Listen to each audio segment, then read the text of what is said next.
RJD leader Manoj Jha ने वजीर आजम मोदी से दरखास्त की है कि शहरियत कानून पर वो दोबारा गौर करें। आखिर इस प्रकार की विसंगतियां हो क्यों रही हैं? ये सवाल सोचना होगा। इस मुल्क में नागरिकता का अगर कोई आप संशोधन कर रहे हैं, नागरिक हवा में नहीं रहते हैं ना, अंतरिक्ष में नहीं है, राज्यों में रहते हैं।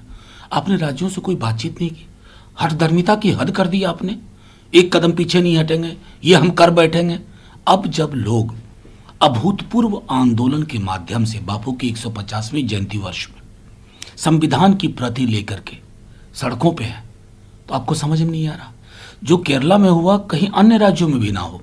इसलिए आवश्यकता इस बात की, मैं अभी भी हाथ जोड़ के विनती करूंगा, प्रधानमंत्री जी, इतिहास के कालखंड में ऐसे क्षण आते हैं जब आपको ये सोचते हुए कि अगर इसका इतना विरोध है, ये विसंगतियों से भरा है, ये प्रस्तावना के अनुकूल नहीं है, 2 कदम पीछे हटिए, इस कानून को वापस लीजिए, इस मुल्क को इजराइल मत बनाइए।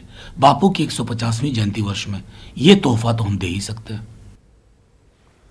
और अब बात करेंगे ठंड